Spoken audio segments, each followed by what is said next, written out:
أعوذ بالله من السميع العليم من الشيطان الرجيم. بسم الله الرحمن الرحيم. يا أيها الذين آمنوا اتقوا الله حق تقاته ولا تموتن إلا وأنتم مسلمون. يا أيها الناس اتقوا ربكم الذي خلقكم من نفس واحدة وخلق منها زوجها وبث منهما رجالا كثيرا ونساء واتقوا الله الذي تساءلون به والأرحام إن الله كان عليكم رقيبا. يا أيها الذين آمنوا اتقوا الله وقولوا قولا سديدا يصلح لكم أعمالكم ويغفر لكم ذنوبكم ومن يطع الله ورسوله فقد فاز فوزا عظيما. وقال الله تبارك وتعالى في موضع آخر: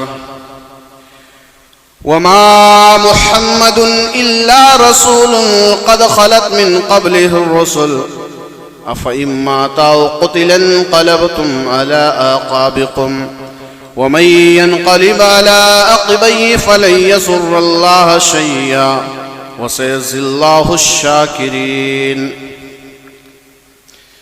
تمام قسم کی تعریف، کبریائی و بڑائی، بزرگی، حمد و ثنا اللہ رب العالمین کے لیے ہے، جو ہمارا خالق و مالک ہے، جس نے ہمیں پیدا کیا، اشرف المخلوقات بنایا اور اپنے آخری نبی حضرت محمد صلی اللہ علیہ وسلم کی امتی بننے کا شرف بخشا.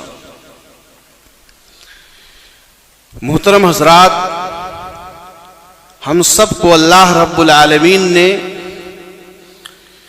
اس دنیا کے اندر پیدا کیا ہے اور اس کا ایک مقصد بھی بتلایا: وما خلقت الجن والانس الا لیعبدون، کہ ہم نے انس و جن کو اپنی عبادت کے لیے پیدا کیا ہے. اور اللہ رب العالمین نے جس کو بھی جتنی بھی زندگی عطا فرمائی، اس دنیا میں گزارنے کے بعد پھر لوٹ کر ہمیں اللہ رب العالمین کے پاس جانا ہے. اس لیے اللہ تبارک و تعالیٰ نے فرمایا: کل نفس ذائقۃ الموت، ہر نفس کو، ہر جاندار کو موت کا مزہ چکھنا ہے. وَإِنَّمَا تُوَفَّوْنَ أُجُورَكُمْ يَوْمَ الْقِيَامَةِ فَمَنْ جُزِيَ عَنِ النَّارِ وَأُدْخِلَ الْجَنَّةَ فَقَدْ فَازَ وَمَا الْحَيَاةُ الدُّنْيَا إِلَّا مَتَاعُ الْغُرُورِ. اللہ تعالیٰ نے دنیا کی زندگی کو دھوکے کی زندگی بتلایا ہے، اور سب سے بڑی کامیابی اللہ تعالیٰ نے جو بیان فرمایا کہ جو جہنم سے بچا لیا جائے اور جنت کے اندر داخل کر دیا جائے وہ شخص کامیاب ہے. مرنا تو سبھی کو ہے اور سب کو لوٹ کر کے اللہ رب العالمین کے پاس جانا ہے، لیکن جو شخص دنیا کے دھوکے میں نہ آ کر کے اپنی آخرت کو تباہ و برباد نہ کرے اور جہنم سے بچ جائے اور جنت کے اندر داخل کر دیا جائے، وہی شخص کامیاب ہے. موت اور زندگی اللہ رب العالمین کی مخلوق ہے، اور جہاں تمام چیزوں کو موت آئے گی وہیں پر اللہ رب العالمین کی اس مخلوق موت کو بھی موت آئے گی. اللہ تعالیٰ نے فرمایا 29ویں پارے کے اندر کہ الذی خلق الموت والحیات لیبلوکم ایکم احسن عملا، کہ میں نے موت اور زندگی کو پیدا کیا ہے کہ دیکھیں تم میں سے عمل کے اعتبار سے اچھا کون ہے. تو موت اور زندگی یہ اللہ تبارک و تعالیٰ کی مخلوق ہے، اور جہاں تمام چیزوں کو موت آئے گی وہی موت کو بھی موت آئے گی. قیامت کے دن جب جہنمی جہنم کے اندر چلائیں گے، موت موت پکاریں گے، تو اللہ رب العالمین کے حکم سے موت کو ایک بچڑے کی صورت میں، ایک دمبے کی صورت میں لا کر کے ان کے سامنے ذبح کر دیا جائے گا، اور فرمائے گا اللہ رب العالمین کہ اب تمہیں دکھوں سے نجات کے لیے موت بھی نہیں آنے والی، یعنی موت کو بھی موت آ گئی، اب اس طرح سے جلتے رہو۔ تو موت اور زندگی اللہ رب العالمین کی مخلوق ہے، اور اس موت نے بڑے بڑے لوگوں کو بھی نہیں چھوڑا۔ کوئی آدمی اس وہم و گمان میں نہ رہے کہ ہمیں موت نہیں آنے والی ہے، سب کو موت کا مزہ چکھنا ہے، اور کوئی بھی آدمی اس کا انکار نہیں کر سکتا ہے، چاہے وہ نبی ہو، رسول ہو، پیغمبر ہو، کتنا بھی بڑا اللہ کا ولی کیوں نہ ہو، تمام لوگوں کو موت آنی ہے۔ اللہ رب العالمین نے فرمایا انکا میت و انہم میتون، اے نبی صلی اللہ علیہ وسلم آپ کو بھی موت ہے اور ان دنیا والوں کو بھی، یعنی آپ کو بھی موت ہے اور یہ سب بھی مرنے والے ہیں۔ تو موت سے محمد رسول اللہ صلی اللہ علیہ وسلم نے، اے محمد رسول اللہ صلی اللہ علیہ وسلم نے بھی، اے محمد صلی اللہ علیہ وسلم بھی نہیں بچ سکے۔ اتنی بڑی ہستی، مگر کچھ لوگ ہیں کہ اللہ کے رسول صلی اللہ علیہ وسلم کی موت کا انکار کرتے ہیں، جبکہ اللہ تبارک و تعالیٰ نے صاف اعلان فرما دیا وَمَا جَعَلْنَا لِبَشْرٍ مِّن قَبْلِكَ الْخُلْدَ فَإِن مِّتَّ فَهُمُ الْخَالِدُونَ۔ نبی اکرم صلی اللہ علیہ وسلم کو بھی اللہ تبارک و تعالیٰ نے ہمیشگی کے لیے اس دنیا میں زندگی عطا نہیں کی تھی۔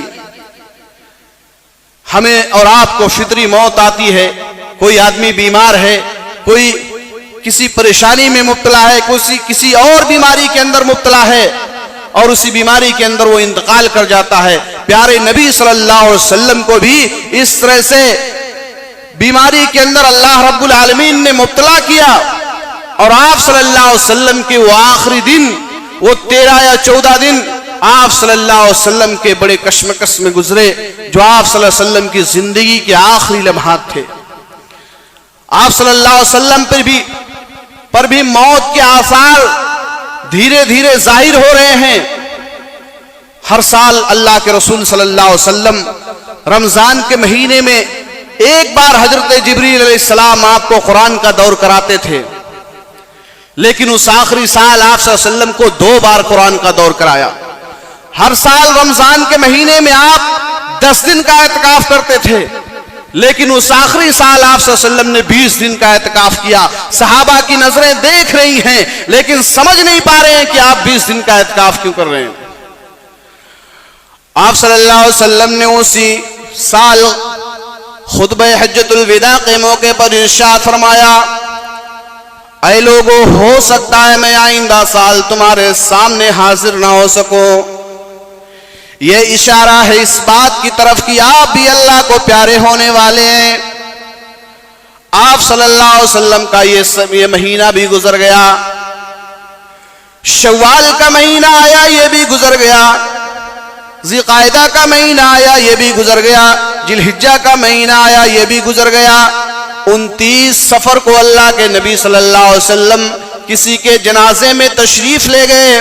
آپ صلی اللہ علیہ وسلم نے اس کو وہاں پر دفن کیا، اور آپ نے اس کے لیے دعائے خیر کی، اور جب واپس آنے لگے تو پیارے نبی صلی اللہ علیہ وسلم کے سر میں درد شروع ہوا۔ یہیں سے آپ کے مرض کا آغاز، آپ کی بیماری کی ابتدا ہوتی ہے۔ آپ صلی اللہ علیہ وسلم 13 یا 14 دنوں تک اس بیماری کے اندر مبتلا رہے۔ آپ جب واپس آنے لگے تو آپ کے سر میں درد شروع ہوا، آپ درد سر کی وجہ سے چل نہیں پا رہے ہیں۔ اس حال میں آپ صلی اللہ علیہ وسلم کو حجر عائشہ میں منتقل کیا گیا۔ آپ صلی اللہ علیہ وسلم کا 1 ہفتہ وہیں پر گزرا۔ آپ صلی اللہ علیہ وسلم کی طبیعت میں ذرا سہولت ہوتی، آسانی ہوتی، آپ مسجد کے اندر تشریف لے جاتے، نماز پڑھاتے، اور نماز پڑھانے کے بعد پھر فرماتے اے لوگو، آج میری باری کہاں، آج میری باری کہاں۔ آپ صلی اللہ علیہ وسلم کی جس بیوی کے یہاں باری ہوتی تھی آپ اس بیوی کے یہاں تشریف لے جاتے تھے.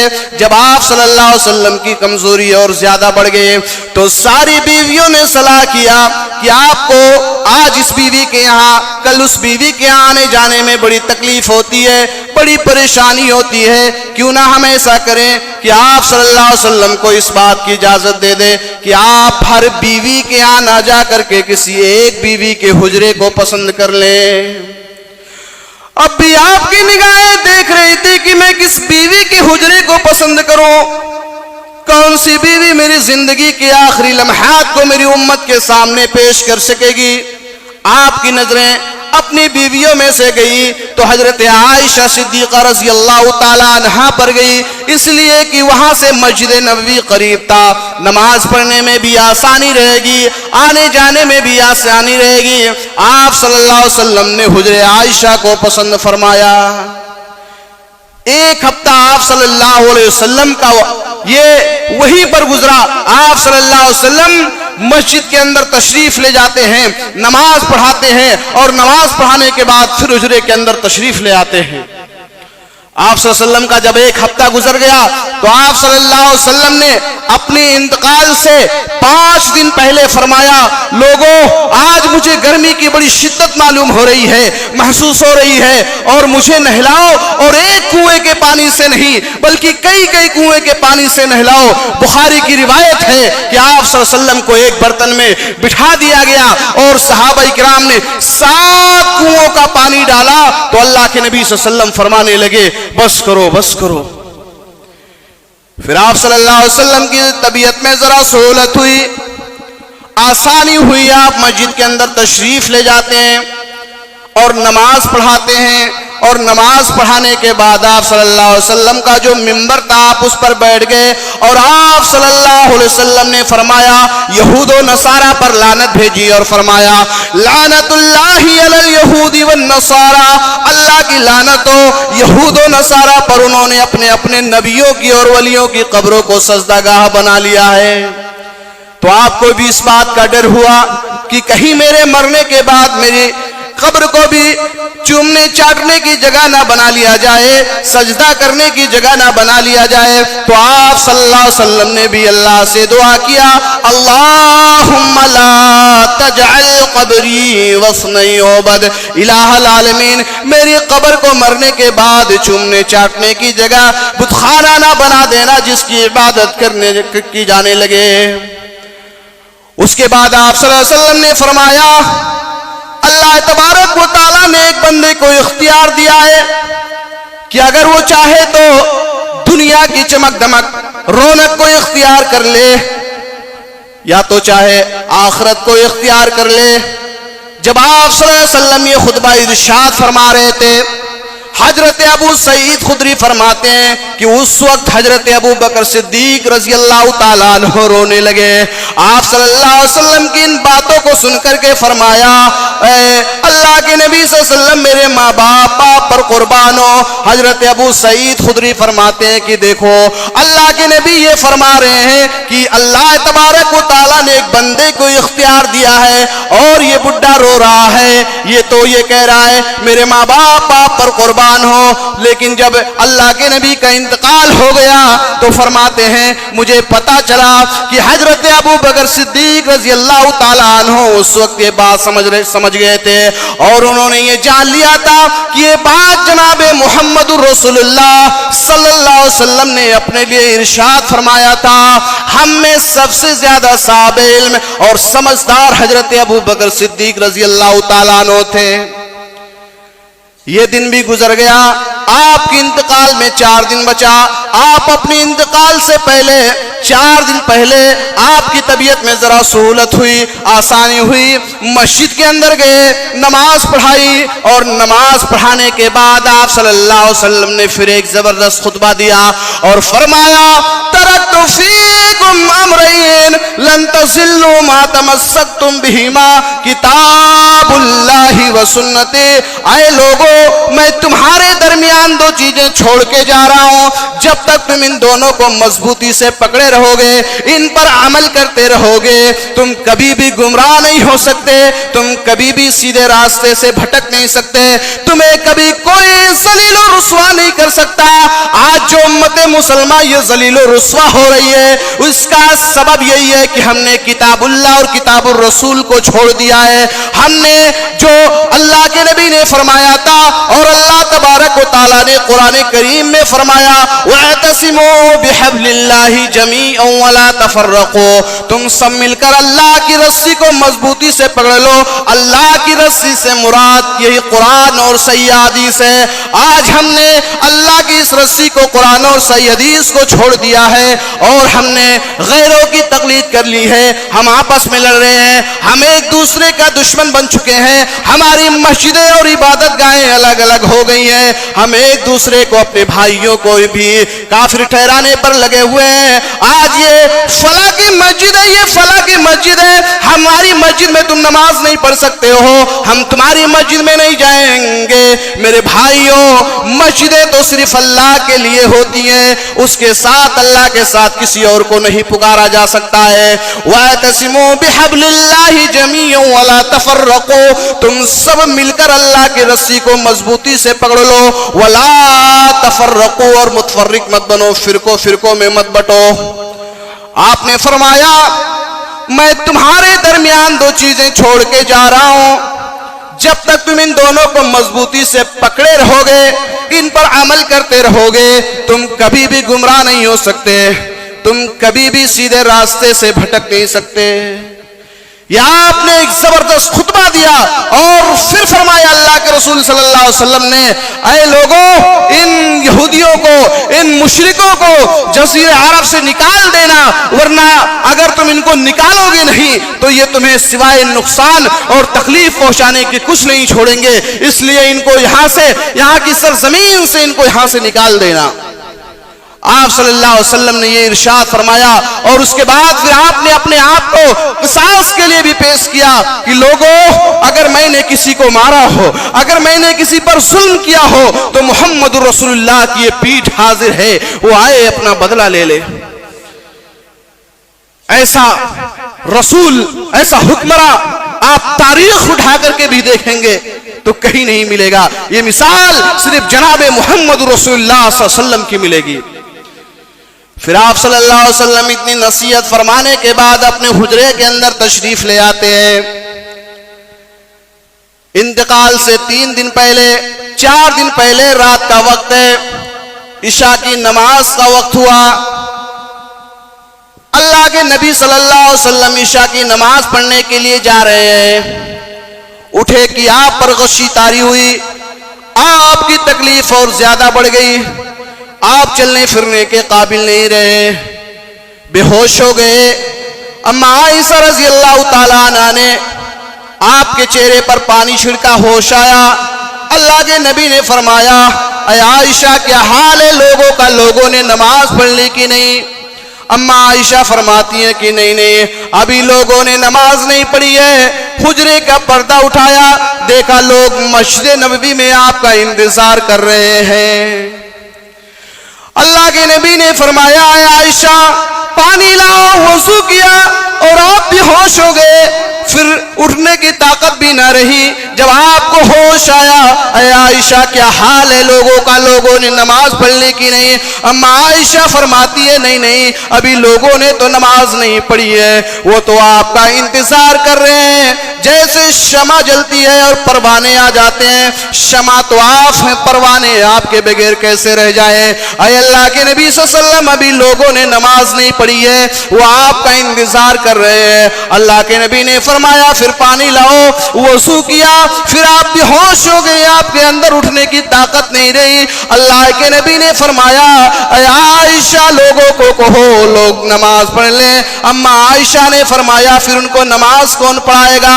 اللہ کے نبی نے فرمایا ابو بکر کو کہو کہ وہ لوگوں کو نماز پڑھائے. مروا ابا بکر فلیصلی بالناس، ابو بکر کو کہو کہ وہ لوگوں کو نماز پڑھائیں۔ اما عائشہ فرماتی ہے کہ نہیں نہیں، میرے باپ کا دل بڑا کمزور ہے، وہ آپ کی زندگی میں آپ کے مصلی پہ کھڑے نہیں ہو سکتے، کسی اور کو کہہ دو۔ عمر فاروق رضی اللہ تعالیٰ عنہ کو کہہ دو، بڑے بہادر ہیں۔ اللہ کے نبی نے فرمایا نہیں نہیں، اللہ تعالیٰ نے بھی منع کر دیا اور اس کا رسول بھی منع کر رہا ہے۔ میری زندگی میں میرے ہوتے ہوئے میرے مصلی پر حضرت ابو بکر صدیق رضی اللہ تعالیٰ عنہ کے علاوہ کوئی اور کھڑا نہیں ہوگا۔ مرو ابا بکر فلیصلی بالناس، ابو بکر کو کہو کہ وہ لوگوں کو نماز پڑھائے۔ امام کائنات کا وارث حضرت ابو بکر صدیق رضی اللہ تعالیٰ عنہ لوگوں کو نماز پڑھا رہے ہیں۔ یہ دن بھی گزر گیا آپ صلی اللہ علیہ وسلم کا۔ آپ صلی اللہ علیہ وسلم پھر اپنے انتقال سے 2 دن پہلے آپ صلی اللہ علیہ وسلم کی طبیعت میں ذرا سہولت ہوئی، آسانی ہوئی، تو آپ صلی اللہ علیہ وسلم لوگوں کے سہارے مسجد کے اندر تشریف لے جاتے ہیں۔ آپ صلی اللہ علیہ وسلم مسجد کے اندر تشریف لے گئے تو صحابہ اکرام قریب تھا کہ نماز کی نیتیں توڑ کر کے آپ سے آپ کا حال و خیریت پوچھنے لگے۔ حضرت ابو بکر صدیق رضی اللہ تعالیٰ عنہ پیچھے ہٹنے لگے۔ اللہ کے نبی نے فرمایا نماز پوری کر لو، نماز پوری کر لو، اشارے سے فرمایا۔ یہ دن بھی گزر گیا۔ آپ صلی اللہ علیہ وسلم کے انتقال میں 1 دن بچا، اور آپ صلی اللہ علیہ وسلم اپنے انتقال سے 1 دن پہلے اپنے وہ سارے ہتھیار اٹھائے، صحابہ میں دے دیے کہ لوگوں تم اسے لے لو۔ آپ نے اپنا وہ سارا کا سارا مال صدقہ و خیرات کر دیا، سارے تیر دے دیے، تلوار دے دیے۔ ایک شخص بیچ میں بول پڑا، اے اللہ کے نبی صلی اللہ علیہ وسلم، آپ کو ایک زرہ بھی ملی تھی، وہ زرہ کہاں ہے؟ آپ صلی اللہ علیہ وسلم کی آنکھوں میں آنسو آ گئے، اور آپ نے اپنی نمدیدہ نگاہوں سے فرمایا تم نے بالکل ٹھیک کہا، مجھے ایک زرہ بھی ملی تھی، لیکن ایک مرتبہ میرے گھر میں فاقے ہو رہے تھے اور میں اپنی بھوک برداشت کر سکتا ہوں، لوگوں کو بھوکا مرتا ہوئے کیسے دیکھ سکتا۔ لوگوں میں نے وہ زرہ ایک یہودی کے یہاں کوئی 30 سا 75 کلو جو کے برابر گروی رکھ دیا تھا، اور آج تک میرے پاس 30 سا 75 کلو جو نہیں ہو سکا جو میں اس کو دیتا اور لے لیتا۔ ہم نے ملکوں کی تاریخیں بھی پڑھی ہے، ہمارے یہاں سے نیپال بڑا قریب ہے، 1.5 کلومیٹر کی دوری پر ہے۔ آپ نیپال کے حکمراں کو بھی دیکھ لیجئے، نیپال بڑا غریب ملک ہے، لیکن نیپال کے حکمراں کو دیکھیں گے کہ نیپال کا حکمراں غریب نہیں ہے۔ اگر ایسا حکمراں دیکھنا ہو تو صرف جناب محمد رسول اللہ صلی اللہ علیہ وسلم کو دیکھو، جس نے مدینہ کو کبھی قرضدار نہیں ہونے دیا، خود اس کے لیے قرضدار ہو گئے کہ ایک آدمی نے تو آپ کے گلے میں رسی ڈال دیا اور کہا ہے محمد ہمارا قرض دو، نہیں دو گے تو ہم تمہیں اٹھنے نہیں دیں گے۔ یہ مثال تاریخ میں صرف حکمرانوں کی ملے گی۔ جناب محمد رسول اللہ صلی اللہ علیہ وسلم نے فرمایا میں نے وہ زرہ ایک یہودی کے یہاں کوئی 30 سا 75 کلو جو کے برابر گروی رکھ دیا تھا، لوگوں اگر تمہارے پاس ہو جائے تم اسے دے دینا اور واپس لے لینا۔ آپ صلی اللہ علیہ وسلم کا آخری دن ہے، آپ نے فرمایا میرے نواسوں کو بلاؤ، حسن کو بلاؤ، حسین کو بلاؤ۔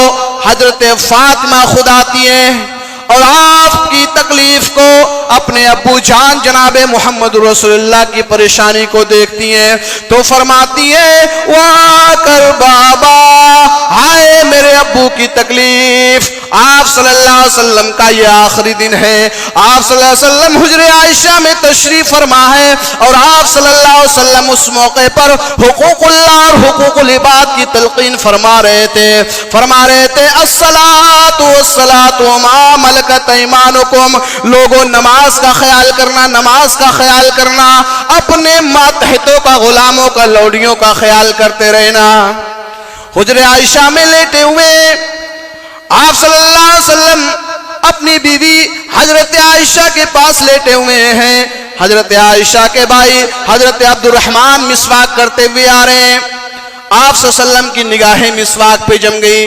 اما عائشہ نے فرمایا کیا آپ اسے لے لیں گے؟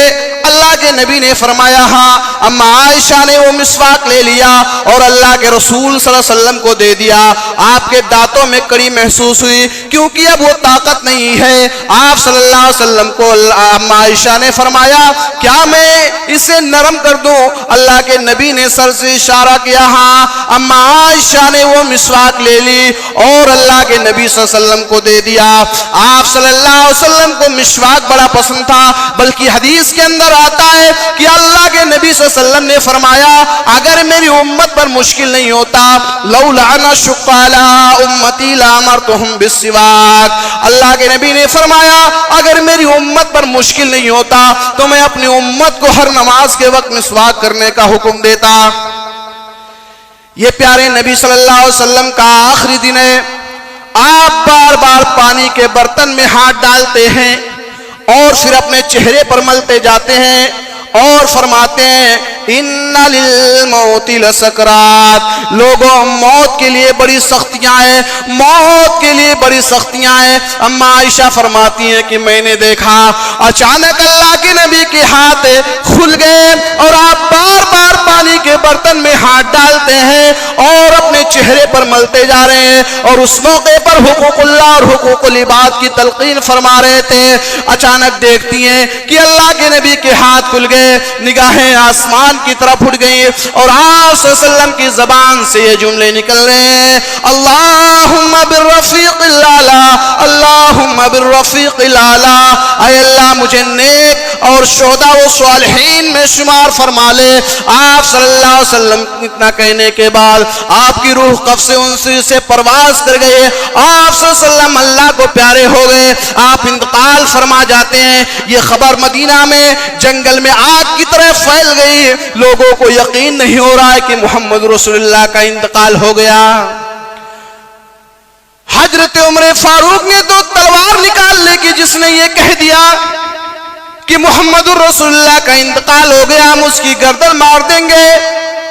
حضرت فاطمہ آتی ہے، اللہ کے نبی صلی اللہ علیہ وسلم کے انتقال پر فرماتی ہے یا ابتاہ وجاب ربن دعا، یا ابتاہ من جنت الفردوس ماوا، یا ابتاہ الى جبریل ننا۔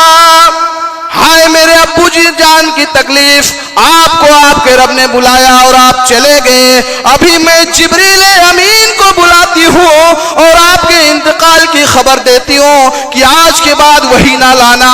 اب وحی کس پر لاؤ گے جب وہ اس دنیا کے اندر ہی نہیں رہے؟ یہ حضرت فاطمہ رضی اللہ تعالیٰ عنہ فرماتی ہے، اور آج ہم کہتے ہیں کہ نبی اکرم کا انتقال نہیں ہوا ہے، آپ صلی اللہ علیہ وسلم کا انتقال نہیں ہوا ہے، ہم آپ کے موت کے منکر ہیں، ہم آپ صلی اللہ علیہ وسلم کے انتقال کو مانتے ہی نہیں ہیں، جبکہ حضرت فاطمہ فرما رہی ہے یا ابتاہ من اجاب ربن دعا، یا ابتاہ من جنت الفردوس ماوا، یا ابتاہ الی جبریل ننا۔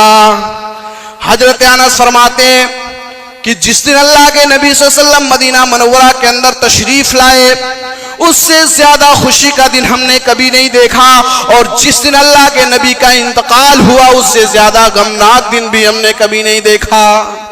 خوشی کا تو یہ عالم تھا کہ جب اللہ کے نبی مدینہ منورہ کے اندر تشریف لائے تو مدینہ کی چھوٹی چھوٹی بچیاں یہ شعر پڑھ رہے تھے طلع البدر علینا من ثنیات الوداع وجب الشکر علینا ما دعا للہ داع۔ اللہ کا شکر ہے کہ آج مدینہ طیبہ میں چاند آسمان سے طلوع نہیں ہوا ہے بلکہ مکہ کی طرف سے آنے والے ان پہاڑیوں کے درمیان سے طلوع ہوا ہے۔ ہم اس بات پر اللہ کا جتنا بھی شکر ادا کریں کم ہے، بلکہ اگر قیامت تک اللہ کا شکر ادا کرے تو اللہ کا شکر ادا نہیں ہوتا۔ انہی بچیوں کے منہ سے ایک غلط جملہ نکل گیا، ایک شرکیہ جملہ نکل گیا وَنَبِيٌّ يَعْلَمُ مَا فِي غَدٍ۔ آج ہم میں ایک ایسے رسول تشریف لائے ہیں جو یہ بھی جانتے ہیں کہ کل کیا ہونے والا ہے. آپ نے جب ان بچیوں سے یہ بات سنی تو آپ نے ان کو منع فرما دیا اور فرمایا اے بچیوں یہ مت کہو کہ کل کی بات میں جانتا ہوں, بلکہ میں اتنا بھی مجھے نہیں معلوم کہ ایک لمحے کے بعد کیا ہونے والا ہے. یہ خوشی کا عالم تھا اور غم کا یہ عالم تھا کہ حضرت عمر فاروق رضی اللہ تعالیٰ عنہ نے تلوار نکال لیا کہ جس نے یہ کہہ دیا کہ نبی اکرم کا انتقال ہو گیا ہم اس کی گردن مار دیں گے, ہم اس کو قتل کر دیں گے. حضرت ابو بکر صدیق رضی اللہ تعالیٰ عنہ حجرے کے اندر تشریف لاتے ہیں. اس وقت اللہ کے نبی صلی اللہ علیہ وسلم کے پیارے دوست غار ثور کے وہ ساتھی حضرت ابو بکر صدیق رضی اللہ تعالیٰ عنہ حجرے کے اندر تشریف لائے اور آپ صلی اللہ علیہ وسلم کے جسم کو جو ایک چادر سے ڈھکا ہوا تھا حضرت ابو بکر صدیق رضی اللہ تعالیٰ عنہ نے ہٹایا اور پیشانی مبارک کو بوسہ دیا اور فرمایا اللہ تبارک و تعالیٰ اب آپ پر دو موت جمع نہیں کرے گا, دو موتیں جمع نہیں کرے گا. جو موت آپ کو آنی تھی وہ آ گئی. اور آپ پھر حجرے سے باہر تشریف لائے اور آپ نے فرمایا, آپ نے خطبہ دیا, فرمایا من کان منکم یعبد محمدا فإن محمدا قد مات ومن کان منکم یعبد اللہ فإن اللہ حی لا يموت. اور اس کے بعد یہ آیت کریمہ پڑھی جو میں نے پڑھا وما محمد الا رسول قد خلت من قبلہ الرسل, کہ جو محمد رسول اللہ کو اپنا معبود سمجھتا تھا من کان منکم یعبد محمدا فإن محمدا قد مات, وہ سمجھ لے کہ محمد رسول اللہ صلی اللہ علیہ وسلم اللہ کو پیارے ہو گئے, ان کا انتقال ہو گیا ہے. اور جو ومن کان منکم یعبد اللہ, اور جو اللہ کو اپنا معبود سمجھتا ہے اللہ کی جو عبادت کرتا ہے وہ یہ سمجھ لے فإن اللہ حی لا يموت, اللہ تبارک و تعالی زندہ ہے, اس کو کبھی موت نہیں آنے والی ہے. پھر یہ آیت کریمہ پڑھی کہ محمد تو ایک رسول ہے, ان سے پہلے بھی بہت سے نبی بہت سے رسول پیغمبر آئے, تو اگر یہ انتقال فرما گئے تو کیا تم اپنی ایڑیوں کے بل پڑ جاؤ گے؟ میرے بھائیوں کہنا یہ ہے کہ محمد رسول اللہ صلی اللہ علیہ وسلم بھی اللہ کو پیارے ہو گئے. محمد رسول اللہ علیہ وسلم کو بھی موت نے آ پکڑا, موت سے کسی کو چھٹکارا نہیں ہے. کوئی آدمی اس بات کا انکار ہی نہیں کر سکتا ہے, لیکن حقیقت میں ایک کامیاب اور ایک سمجھدار انسان وہی ہے جو اس دنیا کے رنگینیوں میں اور اس دنیا کے عیش و آرام میں نہ پڑ کر کے اپنی آخرت کی زندگی کو نہ بھلائے, بلکہ وہ اپنی اس آخرت کو بنانے کی فکر کرے. اللہ تبارک و تعالیٰ نے جو فرمایا وَمَا الْحَيَاةُ الدُّنْيَا إِلَّا مَتَاعُ الْغُرُورِ, دنیا کی زندگی تو محض دھوکے کی زندگی ہے. میرا جو عنوان تھا وہ یہی تھا وفات رسول. ہمیں یہ پتا چلا کہ نبی اکرم صلی اللہ علیہ وسلم کو بھی موت کی سختیوں نے پکڑا اور آپ صلی اللہ علیہ وسلم نے بھی موت کی سختیوں کو اور تکلیفوں کو جھیلا. تو ہم اور اب کیا ہیں, ہمیں بھی موت اور موت کی سختیوں سے گزرنا ہے, اور ہمیں اس سے پہلے اپنی آخرت کی, اپنی قبر کی, اپنے جنت اور جہنم کی ہمیں فکر کرنی چاہیے کہ ہم اس دنیا میں رہ کر کے اپنی موت کو نہ بھولیں, اپنی موت کو زیادہ سے زیادہ یاد کریں.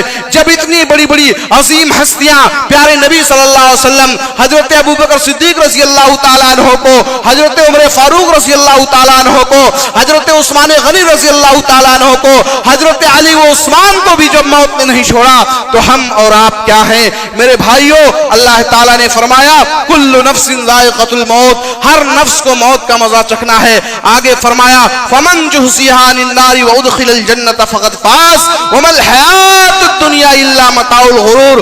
دنیا کی زندگی تو محض دھوکے کی زندگی ہے. آپ دنیا کی زندگی کو دیکھو گے تو بڑی حسین ہے, بڑی جمیل ہے, بڑی خوبصورت ہے. جیسے آپ کبھی سمندر پہ جاؤ ٹہلنے کے لیے, یا آپ روڈ پر ہی نکلو تو دور سے دیکھو گے کہ روڈ پر پانی جمع ہوا ہے, لیکن جب آپ اس کے قریب جاؤ گے تو وہاں پانی نہیں ہے.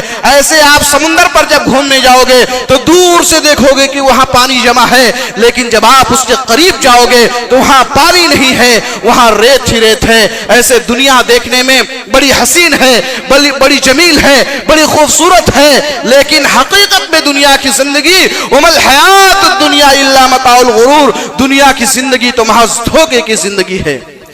ہم یہ اپنے دل میں سوچیں اور یہ ارادہ کر لیں کہ انشاءاللہ آگے سے ہم اپنی زندگی کو اللہ اور اس کے رسول صلی اللہ علیہ وسلم کی اطاعت اور فرما برداری کے مطابق گزاریں گے. ہم اس دنیا میں رہتے ہوئے اللہ کی عبادت بھی کریں گے, اپنا کاروبار بھی کریں گے, اور ہم اپنی آخرت, اپنی قبر اور اپنی جنت و جہنم کی فکر بھی کریں گے.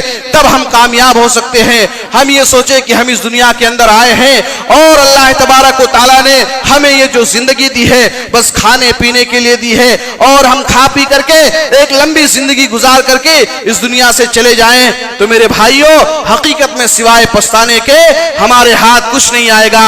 وہاں ہم یہ حسرت کریں گے, ہم یہ آرزو کریں گے, تمنا کریں گے, کاش اللہ رب العالمین ایک بار ہمیں دنیا کے اندر بھیج دے اور پھر ہم دنیا کے اندر جائیں اور زیادہ نیکیاں کریں گے, صدقہ اور خیرات کریں گے, نمازیں پڑھیں گے, روزے رکھیں گے, صدقہ اور خیرات کرتے رہیں گے, اچھے اعمال کریں گے. لیکن وہاں پر یہ تمام چیزیں کام آنے والی نہیں ہے.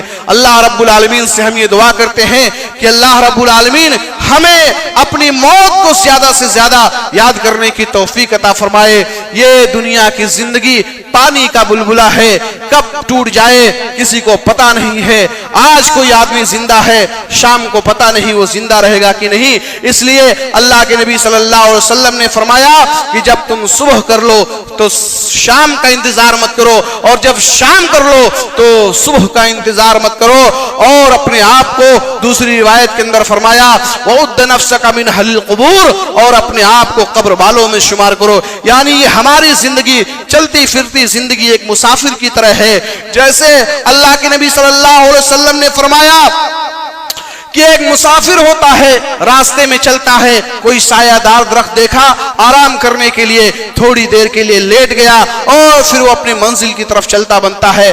ایسے ہم اس دنیا کے اندر ایک مسافر کی طرح ہیں, ایک مسافر کی طرح ہیں. ہمیں ایک زندگی, یہ جو زندگی اللہ تعالیٰ نے دی ہے, اس زندگی کی ہم قدر کریں, اور اس کا جو مقصد, ہماری زندگی کا جو مقصد اللہ تعالیٰ نے فرمایا وَمَا خَلَقْتُ الْجِنَّ وَالْإِنسَ إِلَّا لِيَعْبُدُونَ, کہ ہم نے انس و جن کو اپنی عبادت کے لیے پیدا کیا ہے, تو ہم اس مقصد کو پورا کریں. اللہ رب العالمین سے دعا ہے کہ اللہ رب العالمین ہم تمام مسلمانوں کو اپنی موت کو یاد کرنے کی توفیق عطا فرمائے, اور ہمیں جب تک اس دنیا کے اندر رکھے دین و اسلام پر قائم رکھے, توحید پر قائم رکھے, اور جب ہمارا خاتمہ ہو تو ایمان و اسلام کی حالت میں ہو. آمین. وآخر دعوانا الحمدللہ رب العالمین.